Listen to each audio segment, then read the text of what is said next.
You are looking at a 1957 Chevy Nomad. Been extensively repaired. Complete floor pans, quarters. One of the skins was replaced. Typical, old Chevy stuff. But one of the cool things about this car is it's sitting on top of an Art Morrison chassis. The chassis is an earlier one of the early ones he's made. I think it was like number 25. But the one thing about it doesn't matter if it's an early one or a later one, that they do an exceptional job of designing and building these frames.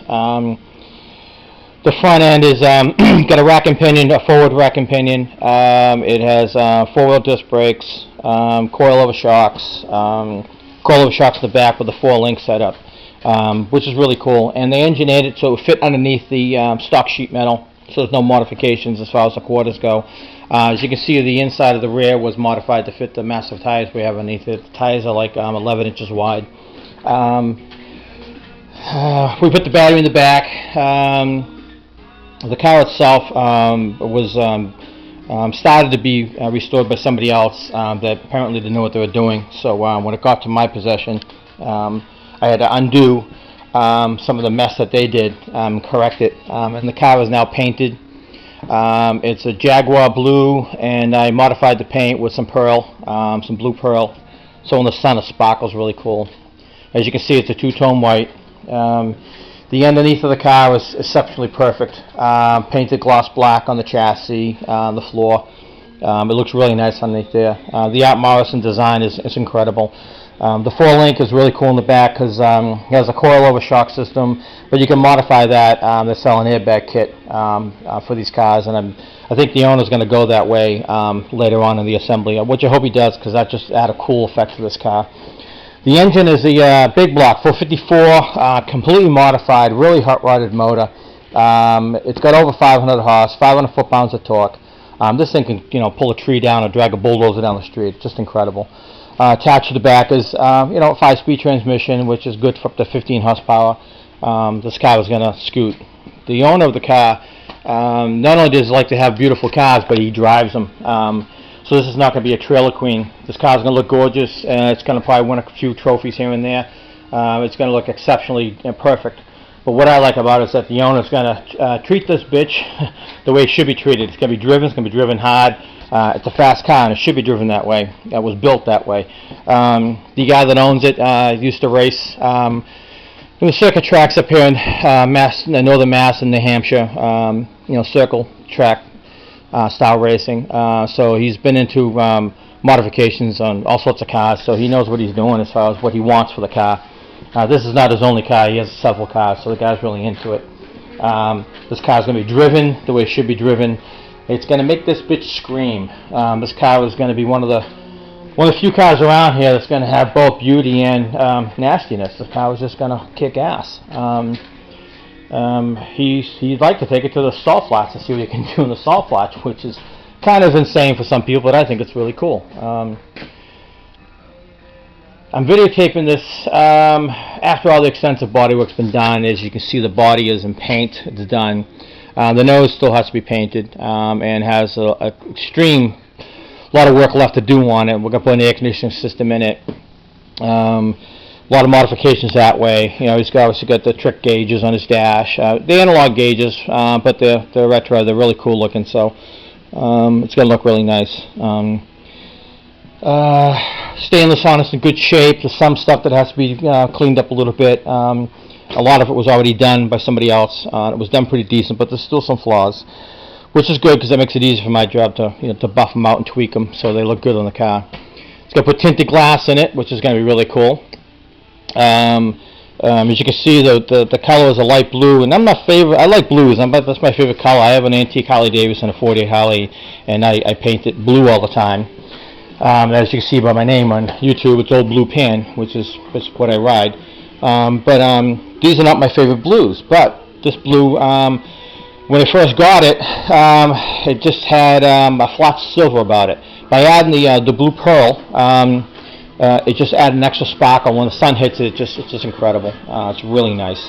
And I use top quality stuff. I'm using DuPont Chroma Premier base coat clear coat system, the complete system with the clear. And I don't like to mix different variations of. Some people like to buy cheaper clear or more expensive clear and cheaper base. This has gone right through. We're using top quality stuff. The DuPont system is excellent. If you have any problems later on with a dent or scratch, it makes it easy for blending. The stuff is really top notch.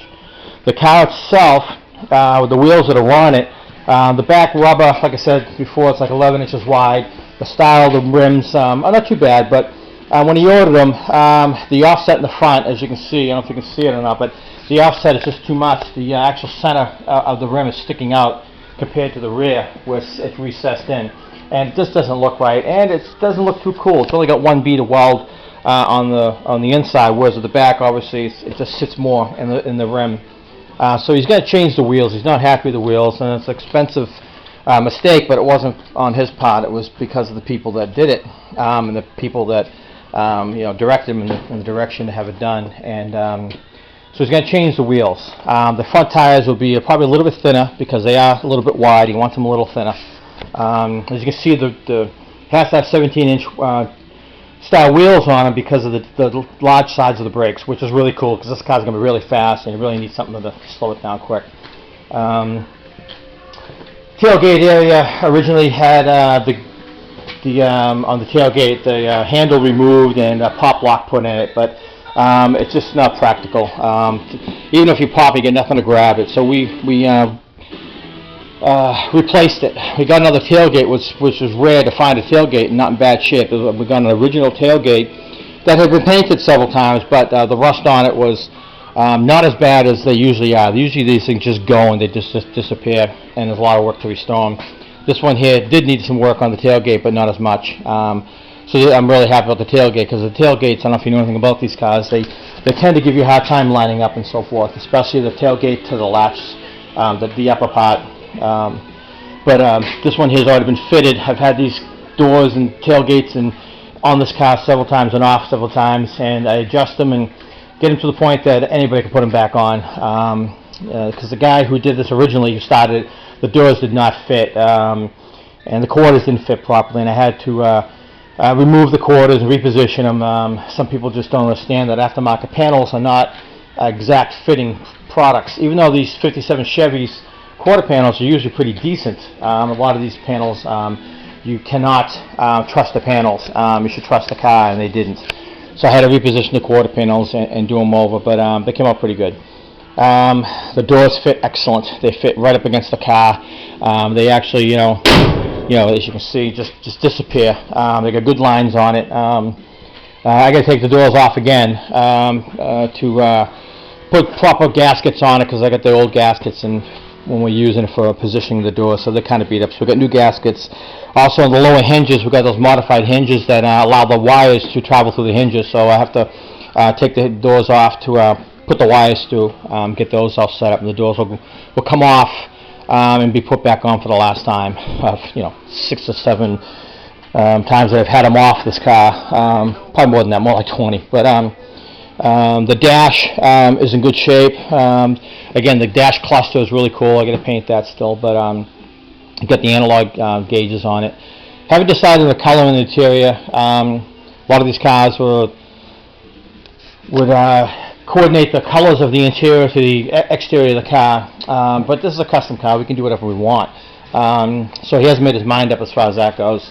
Material will probably be either leather or the infamous cheaper product, which is called, I think it's called pleather, which is a really good product. What I like about that is it's not as expensive, and it doesn't dry out, and the maintenance on it is not as bad. I've noticed if you use cloth interior in these, it's real comfortable and soft and stuff, but they tend to hold odors. I think by going with a leather or vinyl type of interior is a better situation, because it's going to have tinted windows and it's going to have air conditioning, so you don't have to worry about sticking to the seats or anything like that. A lot of people don't like it. They tend to stick to the seats. This is at a point now that I've had probably 1,000 hours or better into restoring the body on it and positioning everything I need to make a perfect car. As you can see, I don't know if you can see it in these pictures, but the doors just fit really, really good. They blend in nice. Now, it was a lot of work to get them to fit like that, but that's what it's all about, So like I said before, the cars are going to look really cool and straight and neat, to the point that you can go into a show, even to a place like in Boston in April. We'll have Budweiser World of Wheels. Hopefully that'll be in there, and that'll be, you know, really nice. People walk around and look cool, but at the same time, when he drives it home, you know, he's gonna you know, use that over 500 horsepower motor that he has, and you know, see what she can do. That's what I like about this. The car's gonna be driven like it should be driven.